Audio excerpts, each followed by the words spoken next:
साईला सकाळी क्लासला सोडून आल्यानंतर देवाची छान अशी देवपूजा करून घेतली आणि शौर्याला सुद्धा अभ्यास दिलेला होता. कारण आता शाळा भरलेली आहे, त्यामुळे त्यांनाही होमवर्क भरपूर असतो आणि तोच कव्हर करण्यासाठी त्याला इथे मी अभ्यासाला बसवलं होतं. त्यासोबतच सकाळी सकाळी छान अशी देवाची गाणी ऐकायला किंवा मंत्र ऐकायला मला तर खूप आवडतात. त्यासाठीच इथं 2 मिनटं मी बसले आणि इथे देवाचे गाणे लावले.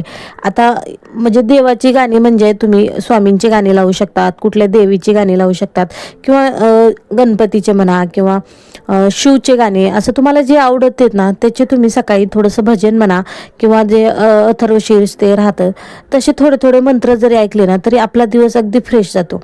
आणि मला तर हे खूप आवडतात, त्यामुळे मी सकाळी शक्यतो देवाचे मंत्र लावत असते. स्वामी जप लावत असते 108 वेळेस. आता मी यूट्यूब आहे म्हणजे घरी वायफाय जोडलेला आहे, त्यामुळे यूट्यूब लागतं आणि त्यावरती भरपूर पाहिजे तसं आपल्याला गाणे वगैरे लावता येतात.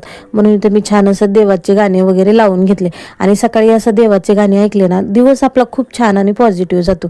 मला तर खूप आवडतात. आता तुम्हाला सकाळी देवाचे गाणे ऐकायला आवडतात का? कमेंट करून मला नक्की सांगा.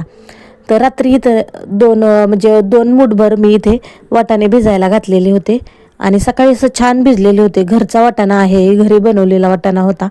तर सकाळी मी कुकरमध्ये 1 शिट्टी करून घेतलेली होती, त्यामध्ये मीठ घातलेलं होतं. तर वाटाणा लगेच गाळ झाला, म्हणजे जास्त काही त्याला शिजवायची वेळच आली नाही. एका शिट्टीमध्येच तो पूर्णपणे गाळ झालेला होता. मग मी लगेच इथं स्वयंपाकाच्या तयारीला लागले, कारण साईला परत 11:45 वाजता मला स्कूलला पण सोडायला जायचं होतं. त्याआधी मला त्याला घ्यायला सुद्धा जायचं होतं. म्हणजे सकाळी 9 वाजता मी त्याला क्लासला सोडायला जात असते, नंतर 11:45 परत आणायला जाते. येईपर्यंत 11:15 होतात आणि 11:15 ते 11:45 या अर्ध्या तासामध्ये त्याचा डब्बा वगैरे भरायचं, त्याची सगळी तयारी करायची, त्याला जेवायला घालायचं, प्लस खाली घेऊन जायचं बसपर्यंत. एवढे सगळे कामं मला करायचे असतात, त्यामुळे पटापट इथे मी कामाला लागलेले होते. मग इथं मला आज बनवायची होती वाटणाची म्हणजे काळ्या मसाल्याची इथं वाटाण्याची भाजी. तर त्याची इथं तयारी माझी चालू होती. फ्रीजमधून इथं ओलं खोबरं, अद्रक, 2 टोमॅटो आणि 2-3 कांदे इथे मी काढून घेतले. त्याचसोबतच थोडासा पुदिना आणि कोथिंबीरसुद्धा काढून घेतलेली होती. तर इथं सुरुवातीला तर मी इथे हे खोबरं जे आहे ते विळीने ते कट करून घेतलं, कारण ओलं खोबरं आहे आणि व्यवस्थित जर भाजलं नाही तर थोडीशी भाजीचा कलर चेंज होतो, म्हणजे पांढरी थोडीशी भाजी होते.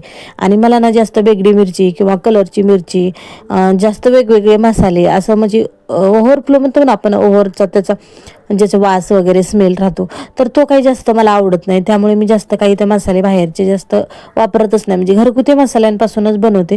आणि त्यामध्ये आणखीन आहोंना सुद्धा मसाले तर जास्त खाल्लेला आवडत नाही किंवा मसाल्याचे पदार्थ त्यांना आवडत नाहीत, त्यामुळे जास्त मसाले घालायला मी टाळतेच. त्यामुळे साधा सिंपल इथे मसाला मी बनवून घेते. आणि हा मसाला ना मी खरं तर आठवडाभरासाठी बनवून ठेवत असते. फ्रीजमध्ये तुम्ही स्टोअर करू शकतात हा आठवडाभरासाठी, म्हणजे आयत्या वेळेला आपली धावपळ होत नाही. पण माझा तो मसाला संपलेला होता, त्यामुळे मी आज परत बनवायला घेतलेला होता. आणि आज जरा वाटणाची भाजी मला जास्त बनवायची होती, म्हणजे रस्सा, त्यासोबत मला भातसुद्धा बनवायचा होता. भात, भाकरी, थोडीशी मुलांसाठी 2-4 चपात्या सुद्धा मी बनवलेल्या होत्या. आता चपात्या मी ना क्लासला सोडायला जायच्या आधी बनवून घेतलेल्या होत्या, म्हणजे सकाळी 5 वाजता उठले, आंघोळ वगैरे केले, झाडू फरशी धुणं ही सगळी कामं मी क्लासला जायच्या आधी आवरून घेतले.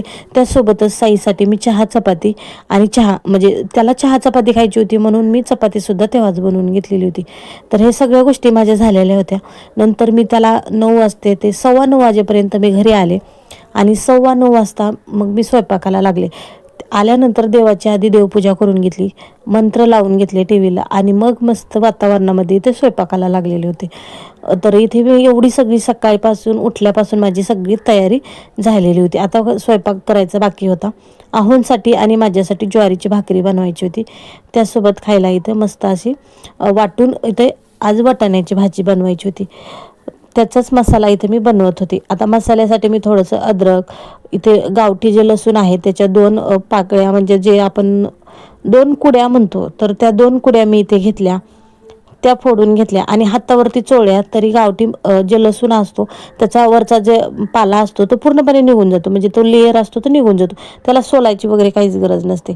नंतर इथे साईच्या टिफिनसाठी मला त्याच्यासाठीच यातली थोडीशी भाजी बनवायची होती, कारण टिफिनला जास्त पातळ भाजी काय आपल्याला देता येत नाही. थोडीशी ग्रेव्ही बनवून मला त्याला भाजी द्यायची होती. त्यासाठी मी ते कढईमध्ये थोडंसं तेल घातलं, जिरे मोहरे घालून घेतले, कढीपत्ता घालून घेतला आणि हा वाटण्याला मसाला होता त्यातलाच थोडासा मसाला मी काढून घेतला. तिखट घातलं, जो आपला घरचा काळा मसाला राहतो ते थोडा घातला, मीठ घातलं आणि नंतर हे घरकुल मसाला आहे तर तो थोडासा मी घातला. छोटे छोटे 1 रुपयाचं एक पॅकेट छोटंसं ते पॅकेट भेटतं तर ते मी इथे घातलेलं आहे. आणि मस्त असं तेल सुटेपर्यंत हा सगळा मसाला इथे परतून घेतला. नंतर त्यातलंच थोडा पळीने इथे मी वाटाणा काढून घेतला आणि तो व्यवस्थित असं मिक्स करून घेतला. एवढीच भाजी त्याला लागणार होती कारण जास्त काही भाजी बनवायची नव्हती आणि पातळ भाजी त्याला डब्याला देता येत नाही, म्हणून थोडीशी ग्रेव्हीवाली इथं मी वाटाणा बनवला होता. आता त्याची भाजी तर बनवून झालेली होती. त्यात थोडंसं मीठ घातलं आणि कोथिंबीरसुद्धा वरून घालून घेतली. अशा ह्यानी म्हणजे आपली साधी सिंपल अशी इथं भाजी तयार झालेली होती. आणि त्याला पण अशा पद्धतीची ग्रेव्हीवाली भाजी खूप आवडते. म्हणजे टिफिन तो मनापासून खातो आणि तो संपून आणतो.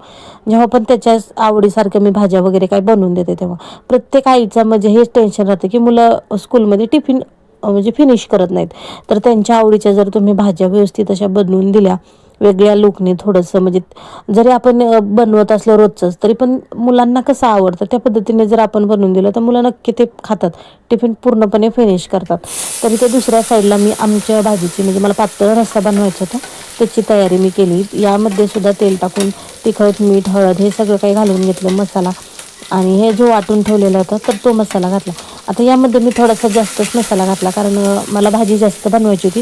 भाकरीसोबत प्लस भातासोबतही खाता येईल असं मला याची आमटी बनवायची होती, म्हणजे वाटाण्याची आमटी बनवायची होती. व्यवस्थित असं सगळं मिक्स करून घेतलं आणि मग यावरती थोडंसं मीठ घातलं कारण वाटाणा शिजायला घालतानाच मी ऑलरेडी त्यामध्ये मीठ घातलेलं होतं, त्यामुळे जास्त काही मीठ घातलेलं नव्हतं. थोडंसं मसाल्यापुरतं इथं मी मीठ घालून घेतलं आणि जो वाटाणा आपण शिजवून काय घेतलेला होता तर तो यामध्ये घालून घेतला. व्यवस्थित असं सगळा मसाला मिक्स करून घेतला आणि थोडीशी उकळी आल्यानंतर त्याला थोडीशी वरून कोथिंबीर घालून घेतली. जास्त काही असं चटपटीत किंवा जास्त लाल बटबटीत असं काही तर भाजी आपली बनवलेली नव्हती. अगदी साधी सिंपल पण खाण्यासाठी अत्यंत चविष्ट अशी आपल्या इथं वाटाण्याची भाजी तयार झालेली होती. आता हे थंड झाल्यानंतर मी टिफिनमध्ये भरत असते कारण आपण मुलांना टिफिन देतो तेव्हा मुलांचा टायमिंग जेवणाचा वेगळा असतो. म्हणजे आता साईचं स्कूल 12:30 ते 5:30 या टायमात आहे तर त्यांचं जेवणासाठी 3 वाजता सुट्टी होते आणि मग 3 वाजेपर्यंत जर गरम गरम भाजी भरली तर खराब होऊन जाते. त्यामुळे ना थंड होईपर्यंत म्हणजे भाजी मी तसंच ठेवत असते. त्याची पूर्ण वाफ म्हणजे जे गरम बने ते पूर्ण थंड झालं पाहिजे मग टिफिन भरायचं असं म्हणून मग मी पूर्ण ते थंड करून घेतली भाजी आणि नंतर डब्यामध्ये भरून ठेवली. आता आहोंसाठी माझ्यासाठी इथे मला 2 ज्वारीच्या भाकरी बनवायच्या होत्या तर त्याची माझी इथं तयारी चालू होती. जास्त काही नाही, मुलं भाकरी खात नाही आहेत. भात मी बनवलेला होता, फक्त 2 भाकरी तेवढ्या बनवायच्या बाकी होत्या आणि मग साईला घ्यायला जायचं होतं मला. तर पाहू शकता तुम्ही इथे ज्वारीचं पीठ मी आधीच चाळून ठेवत असते. जेव्हा पण मी दळून आणते तेव्हा एकत्र म्हणजे जेव्हा आणलं की एका डब्यामध्ये ते चाळायचं आणि नंतर जो आपला पिठाचा डबा आहे त्यामध्ये ठेवायचं. जर असं केलं तर तुमची धावपळ होत नाही. म्हणजे प्रत्येक टायमाला आपल्याला पीठ चाळूनच घ्यायला पाहिजे असं काही नसतं. मग डायरेक्टली सुद्धा तुम्ही पीठ घेऊ शकतात, म्हणजे आपल्या आयत्या वेळेला आपली धावपळ होत नाही. तर इथे मी ते सगळं पीठ चाळून ठेवत असते त्यामुळे माझी कधीच गडबड होत नाही. टायमिंगला बरोबर आपलं पीठ घ्यायचं भाकरी बनवायच्या किंवा चपातीचं पण माझं तसंच राहतं.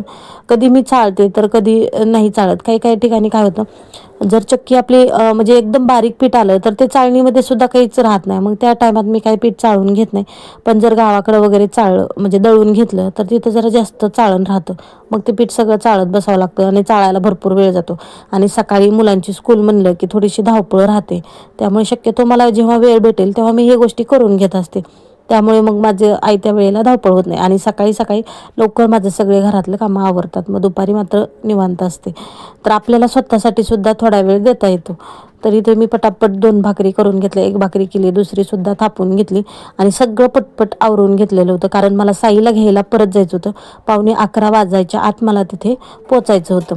म्हणजे 11:15पर्यंत त्याला सोडतात, मग घरी येईपर्यंत 11 होतात, 11:05 होतात. मग तिथून पुढं त्याचं आवरायचं असं. म्हणून मग इथं भाजी तर छान झालेली होती, भाकरीसुद्धा झालेली होती आणि 1 भाकरी मात्र माझी म्हणजे थापून झालेली होती पण भाजायची बाकी होती. मग इथं सगळे पटापट कामं मी आवरून घेतले, भांडे वगैरे घासून घेतले आणि छान असं किचनसुद्धा साफ करून घेतलं आणि मला आता साईला घ्यायला जायचं होतं. तर साईला घेऊन माघारी येईपर्यंत मला ना 11:15 झाले आणि म्हणजे तुम्ही पाहू शकतात 11:20 हा टाईम माझा झालेला होता. तोपर्यंत माझे सगळे कामं आवरलेले होते.